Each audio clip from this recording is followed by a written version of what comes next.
right, welcome back to the Legacy Blueprint. I'm super excited to welcome a good friend of mine, actually. I've been known Ray here for a couple years. We've been, friends in business, friends and family. We've done some amazing trips together, and I've interviewed Ray in the past, and he's always impactful, always inspiring, always exciting to have on the show. And so I expect nothing less than an amazing interview here today for you folks today, hearing some fun, interactive answers, Q&A session here. So welcome back to the show, Ray Gonzalez. Thank you, brother. Thank you for having me. Just grateful to be part of your fam, and grateful to always connect with you, my man. Absolutely, brother. Absolutely. Ray, I want to jump right into it today. What is some bad advice that you hear being given out in the atmosphere nowadays? Because there's so much of it flying around in social world. I think the baddest advice. So, if you, I've got what initially comes up is what season of life you're in. Are you in spring? Are you in summer? Are you in fall? Are you in winter? Because what may be bad advice in spring might be great advice in winter, right? Depends on what season you're in. Here's the worst advice I'm seeing across all seasons is this whole idea of social media and copying somebody else. Guys, you guys weren't here to copy anybody. You guys, at best, if you're copying somebody else, you're comparing. And by comparing, you're suffering automatically. It's automatic suffering. So the best thing you could do is figure out what the hell you is, like who the hell am I? And then what do I want? So I think both Joe and I were at an event when we heard Sean Whalen speak, and he's like, what do you really want? And that's a great question. I think the first question should be, who am I? Like, who really am I? Not who I think I should be or who my parents want me to be. Like, what are you here for? And what are you about? And then once you figure that out, double and triple on that bad boy, and then go into whatever it is you want. Because your path for wealth, success, legacy is going to be your path. I mean, you weren't here. The creator created you. You're 1 in 400 billion, one little sperm egg. You won that race, and you're here copying somebody else. Man, that's a disgrace to your creator. Oh, that's so powerful. And it's so true right now too, right? Because I think you see people that are, first of all, I love that you're comparing it back to Sean too, because Sean talks about this. There's this book that he got me to read about a year ago. It's called Steal Like an Artist, right?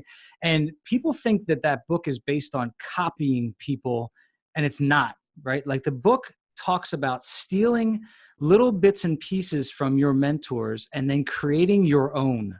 And that's so much different than just copying every single thing that people see all the time.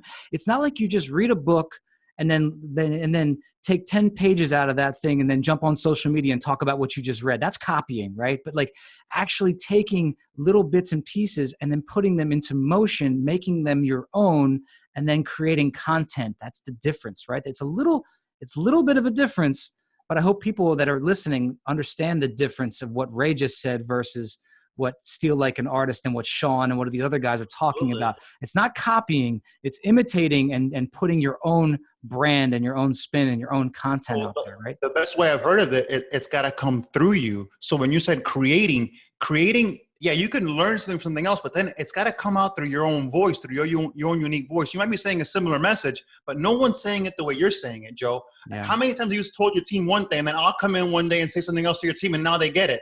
It's not that you weren't saying the same things. It's that they heard it my unique way, and that resonated with them. Yeah. Yeah. So that's where the creative process is. It's no one wants to create anymore. Like Jay-Z, you're a big fan of Jay-Z. They all want to copy. So they just imitate me. They just trace me. It's awesome. I love it, man. It's so true. Right? It's so true. It's so true. No, but it's that copy mentality thing that people are actually literally getting sick of social media right now, right? Because people just see it, they copy it. You're watching videos of people over and over again, just redundancy, and people are getting tired of tuning in because they're seeing the same crap and copied over and over again, right? Well, when you take it to the next level, Joe, not only are you're copying someone's highlight reel you're copying someone's mask that isn't even real, and you think it's real, and then you're comparing that to whatever mask you're wearing. So the whole thing's a huge illusion. You're comparing their highlight reel to your real life, and that's not really their highlight reel. They don't always look like that. They don't always do what they're saying. And the truth is, with social media, you don't even know if those numbers are real. How many guys do we know in our circle that are putting up these numbers? See, but what's interesting about, and I'm not judging. I think social media is a great tool. What I am saying is I can't check those numbers. Those numbers haven't been audited by the Federal Reserve. You know what I mean? Those numbers haven't been audited by a CPA to see if they're legit. Heck, that person talking, I guarantee you, they might not know their own numbers. And I know a lot of dudes talking, and you're like, show me your market number, show me your KPI, break it down for me, show me what's going on. And dude, they can't do that. Yeah. But they're saying, hey, this marketing campaign, for example, if you're in the real estate business, this really works.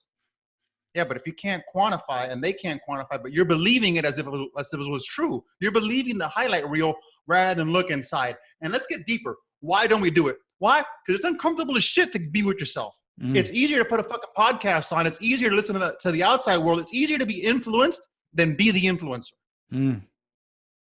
Absolutely. Absolutely. No, it's no doubt. And you're dialing it in because people don't like being uncomfortable. They don't like getting outside of their own bullshit. And they don't like actually looking at the truth, because the truth will set you free, but also it hurts in the process. You know, it hurts to admit your downfalls. It hurts to admit your shortcomings, because those are the things that we all need work on.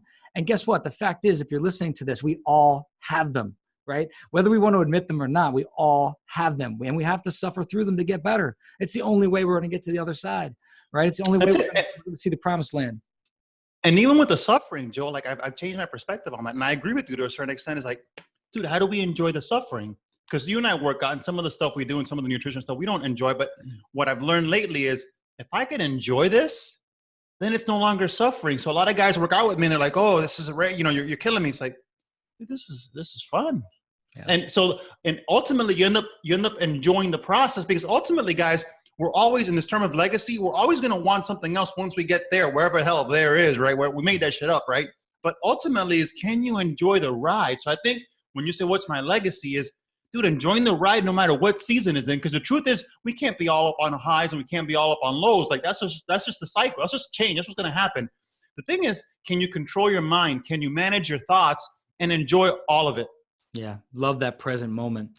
So Ray, we know the bad advice. I'm going to take it the opposite direction right now. What is your message today? Like, if you could put your message up on a billboard in front of 20 million people today and get that thing out there, what would it read? What would it say? What would that be?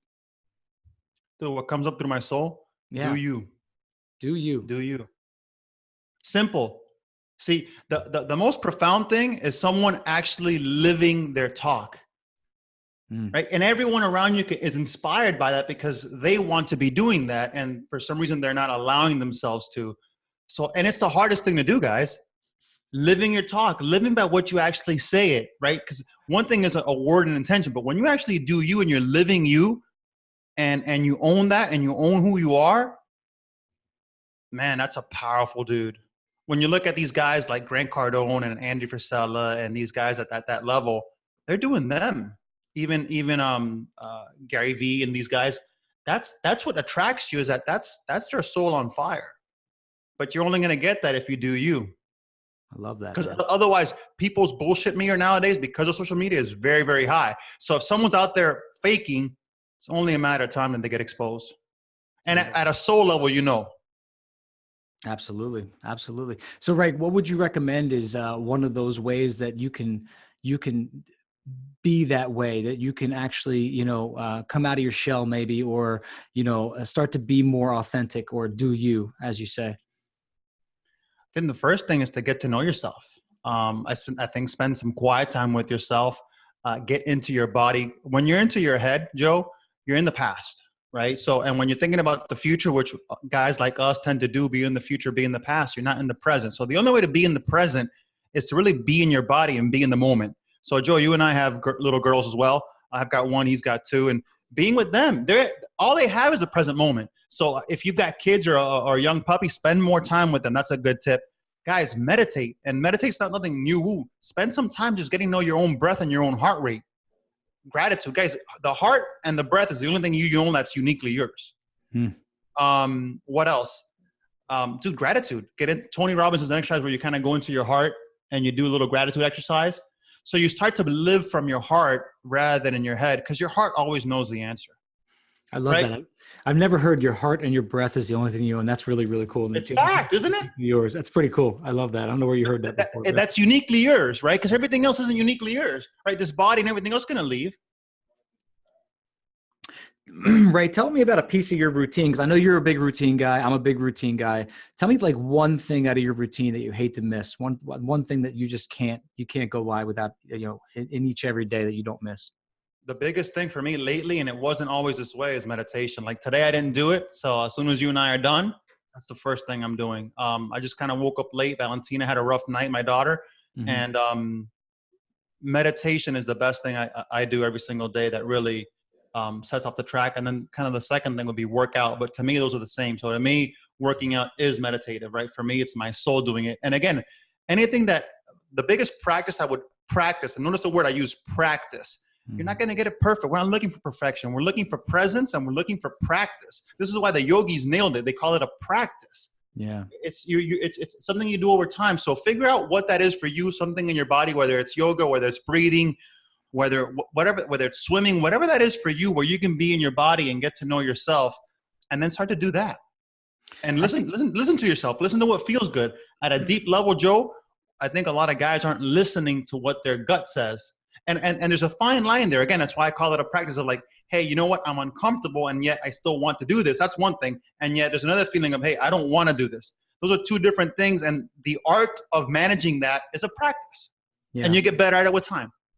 I think the meditation thing for me, it took me a long time to realize that, because meditation for a lot of people, I think they think it's like hippie shit, or, it's silly, or, I don't have time for that. Or, it's funny because it took me a long, long time to realize that, you don't have to be in some kind of in some kind of trance, or you don't have to be, it could be a lot of things to a lot of people, right?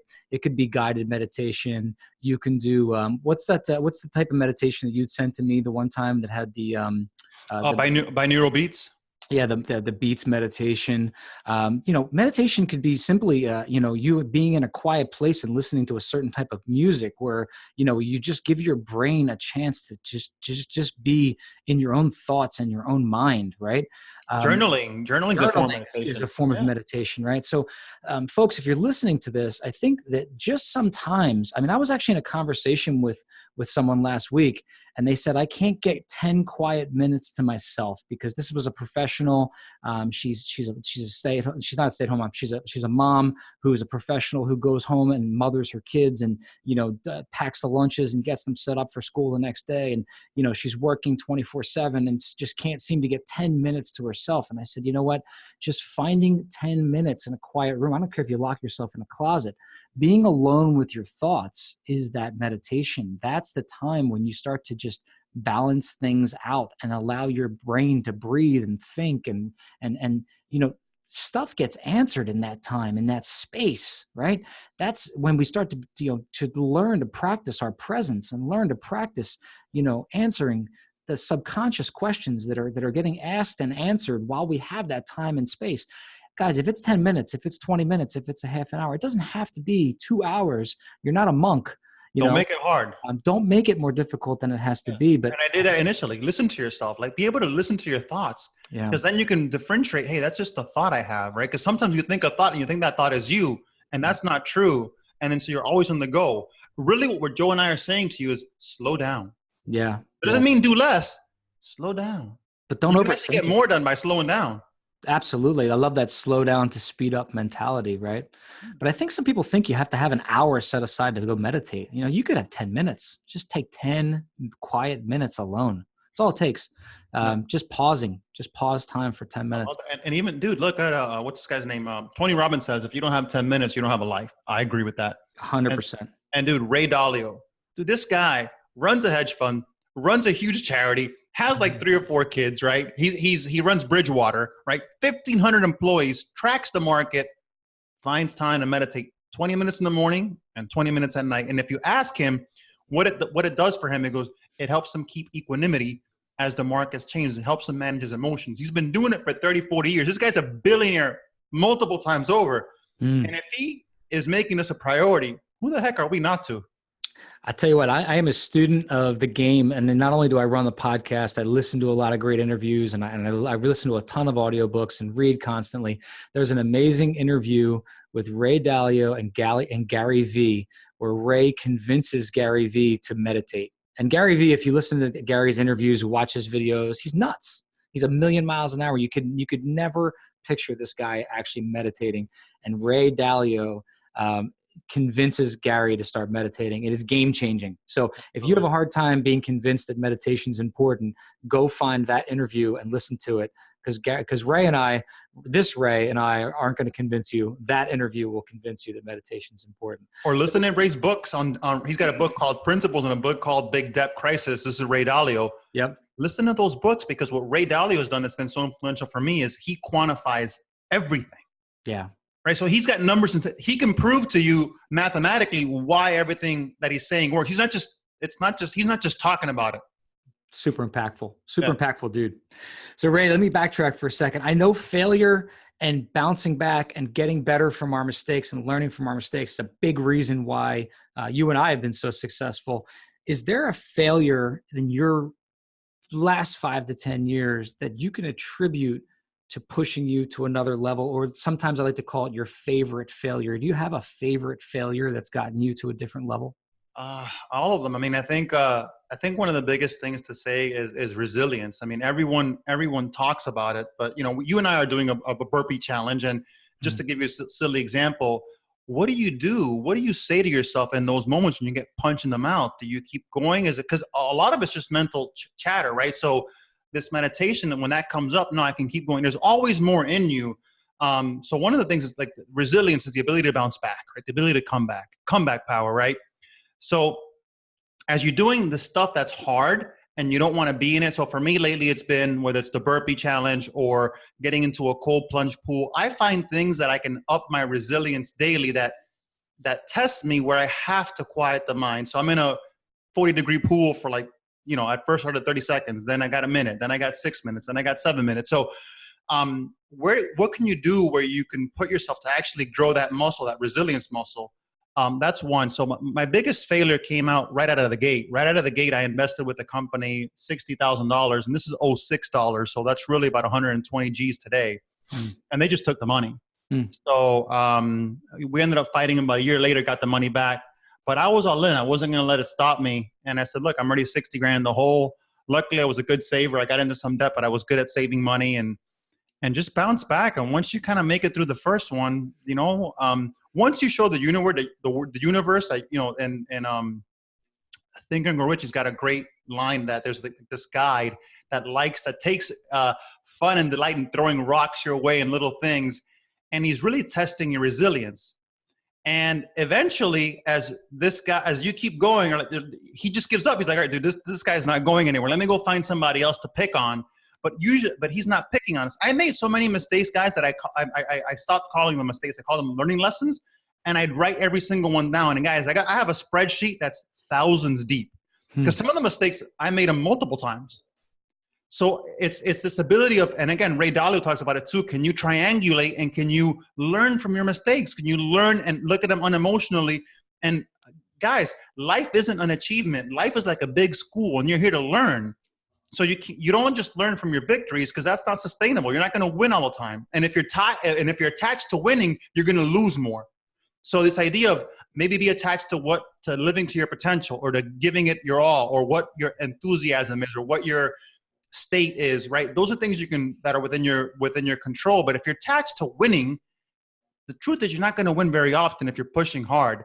And if you can enjoy it and learn from the negative, truth is you learn more when you mess up. If you can actually look at it, journal it, learn it, and then get the lesson integrated into your being, and then keep getting better. And it doesn't mean you're not going to do it again. I did the same mistake over and over again. Guys, everything I'm teaching you about, whether it's relationships, health, finance, is because I fucked it up. I'm not teaching you my wins. I'm teaching you everything I learned. I say that all the time. It's so funny. There's so many, overnight fake gurus. You see these guys who, they may have had a second of success, and next thing you know, they have a course. Like, even one of our mentors, Mark, was talking about it the other day. Like, if you make 30 grand a month, all of a sudden you think you're big swinging, whatever. And that's not success. You make 30 grand a month and you have a staff, you're broke. Like you've already failed if you think that's success. But the fact is that I love what you just said. I couldn't teach this if I'm not failing constantly. I run a mastermind full of guys, and the reason that they respect me so much is because I talk about our failures each and every week on the call. I'm constantly talking about what's wrong with our business. And people say, like, Well, that's crazy. You tell them about your failures? Of course. What do you think? It's like purple unicorns dancing around this office all day long and raining $100 bills and golden coins. Like, that's not what happens in business, folks. You're constantly getting better. You're constantly getting kicked in the face. One of the things I love that you just said, though, was your list of mistakes.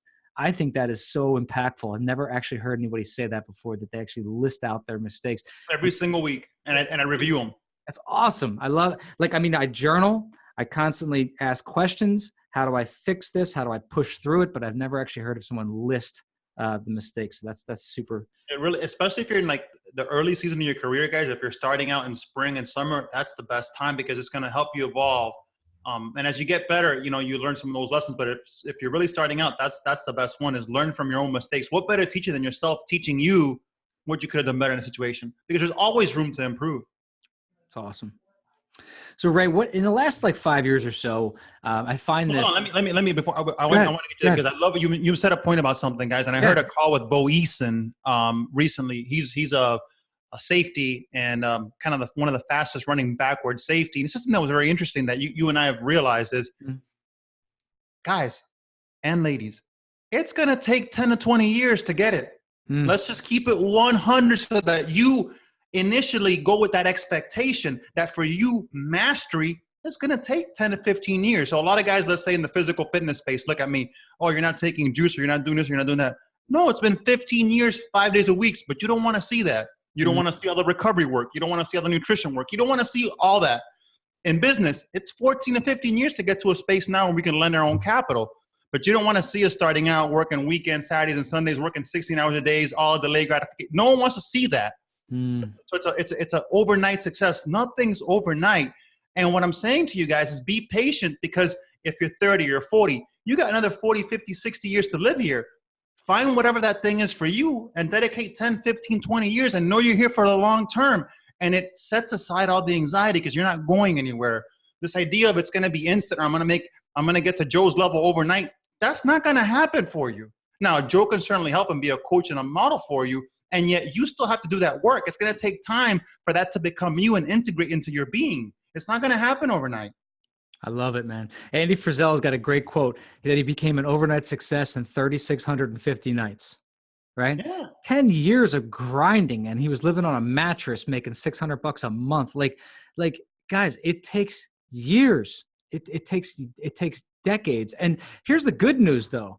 We're living longer. We have better health. We have better advancements. You could be 60 years old listening to this and you could start, right? You can be a success in 10 years. You're going to have to put in the work. Technology's there for you. There's an ability. It's never been a better ability for you to start a business, to go out there, to earn. You're in arguably the best economy we've ever had. You're in the best country in the world if you're listening to this in America. Everything is out there, is lined up for you to be successful. The excuses have all been eliminated for you as long as you have the ability and the ethic and the work ethic to go out there and grind and get it. And guys, the teachers have never been easier too. So in addition to everything Joe said, which has made it easier, guys, you can listen to us on a podcast for free. You can go to listen to most of Tony Robbins stuff for free. Like this idea of you have access to mentors for free sometimes, right? So it's like, that has never been, I know when I was coming up in the game, I was going to seminars in person and learning. I've invested, close to $1 million in my education, going to events, networking, different things. But nowadays, that cost has come way down, and you can consume it on your own terms. We used to have to travel to go to an event. Yep. Now you can do that, at home. Absolutely. I think it's become too easy, Joe. And I think that's, what's easy to do is easy not to do, right? Jim Rome, right? Absolutely. It's everywhere. It's everywhere. And the education is everywhere, and the content is everywhere. And it's part of the reason why people don't take action. They're constantly trying to analyze and learn and grow and learn and grow, but they don't actually go out and do, right? Well, the challenge that it shows, they're always looking for the outside to fill a hole on the inside. So this idea of not listening to yourself, going back to the meditation, if you're, and again, guys, how do I know this? Because I've been guilty of it. Is if you're constantly listening to shit, thinking you're missing something, so you're coming from lack, you can never go from lack to abundance. You have to start beyond beyond scarcity to get to abundance, right? If you're listening to podcasts and stuff like that to try and fill a hole, that hole's never going to go anywhere. So the more you know, the more you need to know, and the more you're always going to need to know. Rather, if you listen to yourself and all you're getting is knowledge, you're not getting wisdom. Wisdom is within. Mm. It's earned. Wisdom is earned by going out there and getting beat up and getting and stood back up and then beat up That's it. again, stood back up. Like you have to earn the wisdom by going out there and taking the blows, That's right? it.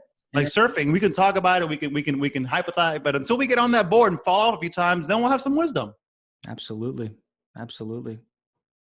So speaking of that wisdom, right? So you have to take the actions, right? But a lot of people are constantly chasing the shiny objects, right?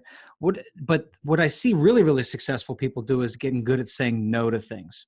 So what have you gotten really good at saying no to in the last 3 to 5 years? In the last 3 to 5 years, what I've gotten good to saying no to.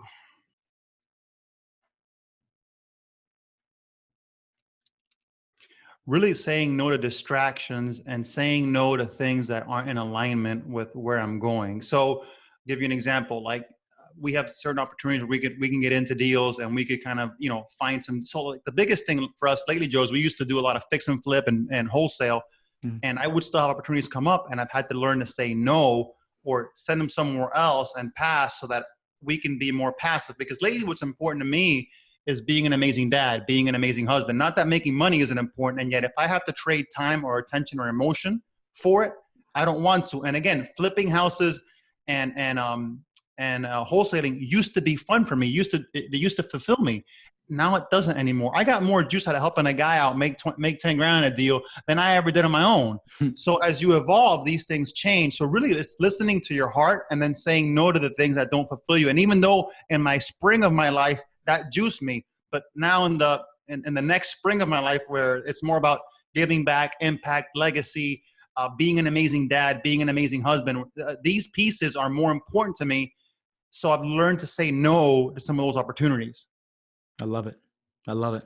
No, it's. I think it's a challenge that a lot of people deal with nowadays, and I think especially with again the constant content, the constant supposed overnight push button success opportunities, the constant ability for people to be able to have these different avenues available to them. There's just so much shiny object out there, right? So I think I think they're people. listening to too much, man. One of the tips: stop it. Guys, I dare you to get off social media for a week. I dare you to stop to listen to a podcast, and I dare you once a day for 10 minutes to be by yourself. And then you come back to me in a week and tell me it's not the hardest fucking thing you've done. Try going to the bathroom without your phone. Try doing anything without your phone. Dude, I went to the beach with my daughter and I left my phone. Thank God my wife has been, supporting me in this. And we've connected, me and my daughter, in the last week. Like, I feel like I've never felt this way, lit up, like I'm lit up by her and she's lit up with me because all I did was leave the phone at home. It'll change your life. Those of you that have small kids, try having dinner without your phone next to you. Try going to, like, when we go to dinners now, I leave the phone in the car. Try just going into a restaurant with your phone in the car. You're going to feel like you left an appendage in the car. Like try to being detached from that device for a half an hour, for an hour, and spending time with your kids. You will be, it's life-changing. Try having a conversation with your kids. And those of you, and by the way, we're not any different. Try having dinner when your kids aren't on a device. I mean, this has been a rule in my house for a long time now, but they're not allowed to have devices during any meal whatsoever, breakfast, lunch, or dinner, right? Try keeping that device out of their hand and having a conversation with them. It's game-changing, right? Interact with your children.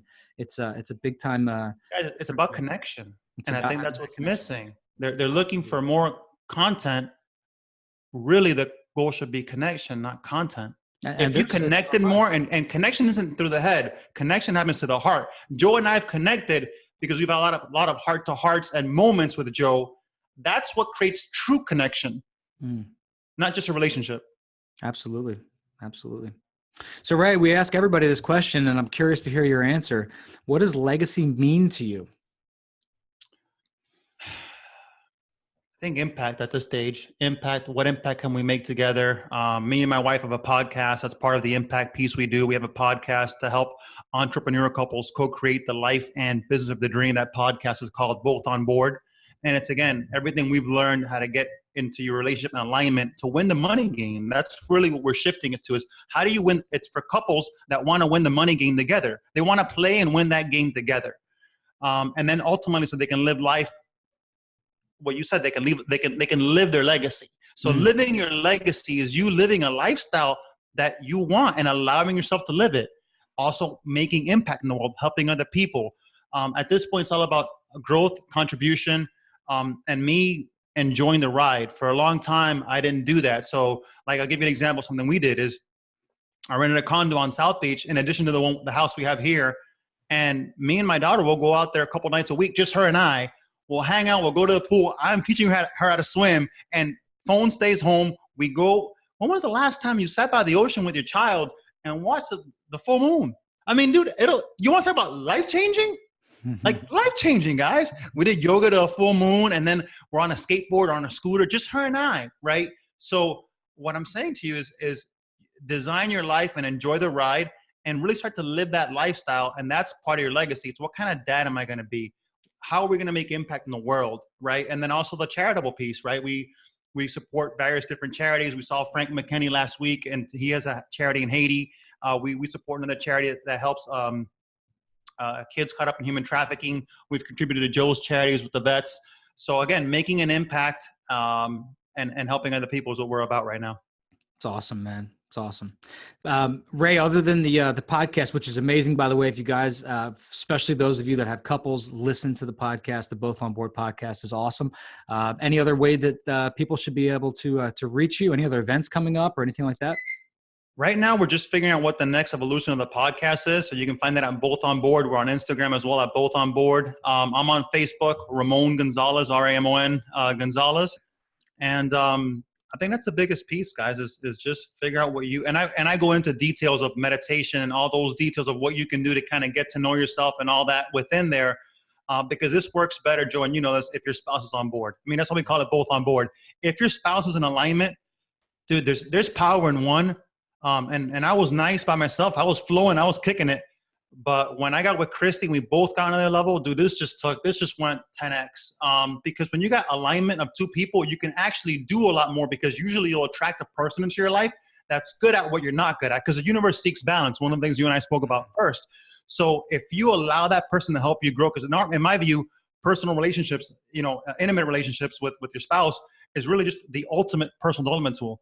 Who else but your wife, Joe, can point out on you things that you can't see in yourself, because she's with you all the time and she knows who you really are. Mm-hmm. So it's a great tool if you allow it to help you grow. But a lot of us don't want to allow iron to sharpen iron. So you end up getting into it. But if you're open and vulnerable and you say, you know what, she's right, and you got to own that shit. And it's not easy to do. Not easy to do at all. But you know what? I think you're right in a lot of ways. It takes you to a whole nother level, especially when you can be vulnerable to listening and to, to allowing it to happen. It's something that's it's been game changing for me, especially in the last, I would say, 18 to 24 months. So, I mean, I appreciate you guys for putting out that show. It's definitely, it's a great show. And like I said, couples that are listening to this, make sure you guys check out that show as well. Ray, before we go, anything that I missed? Any questions that I didn't touch?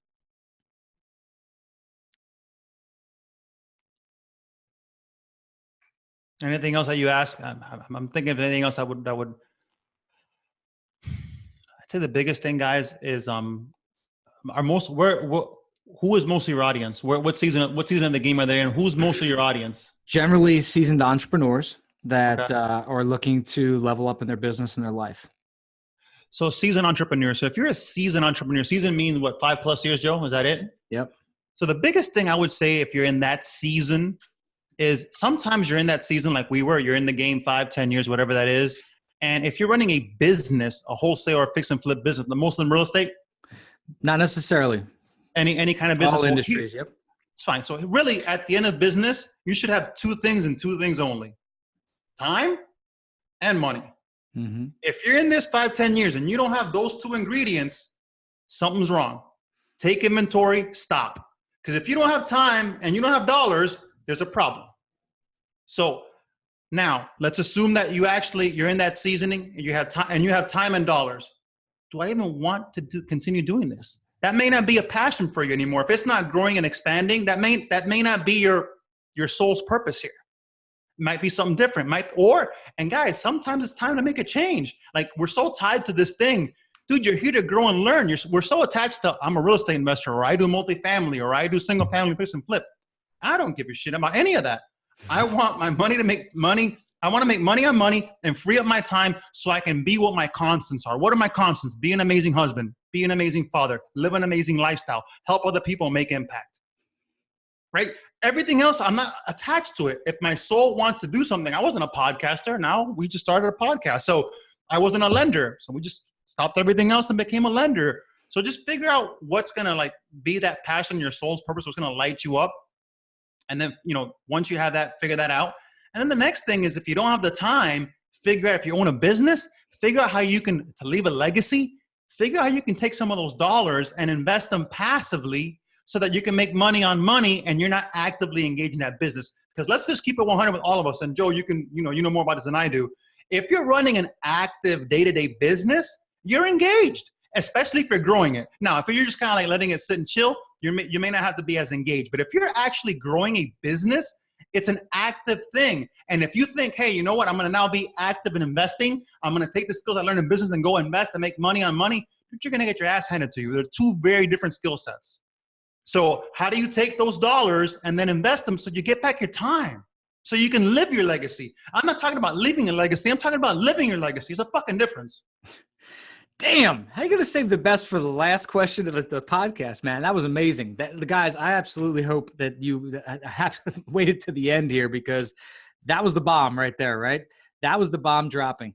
If you're not paying attention, that was the F5s all listed out right there. And if you're not in alignment with what you do, and what you do is not in alignment with who you want to be, then why are you doing it? Right? There's so many people that are doing it for no reason, they're chasing alignment, but they're not doing the thing that's aligned with what they're chasing. Right? That was amazing, man. It was really alignment is you. It's not outside of you. Alignment, it comes through you. So it's like we're looking for alignment outside of us. That's impossible. Yeah. That's why you do meditation, to get aligned. That was awesome. It was awesome, right? Well, I appreciate you, man. Once again, awesome having you on the show. Awesome interview. Great stuff. I know there's a ton of takeaways. Guys are going to be scraping all kinds of quotes out of this interview, and huge impact for the show, especially for the viewers. I know they're going to get some great stuff out of this. So I appreciate you all coming on once again, and thanks for doing it, brother. Thank you, Mama. Appreciate you. All right. Talk soon.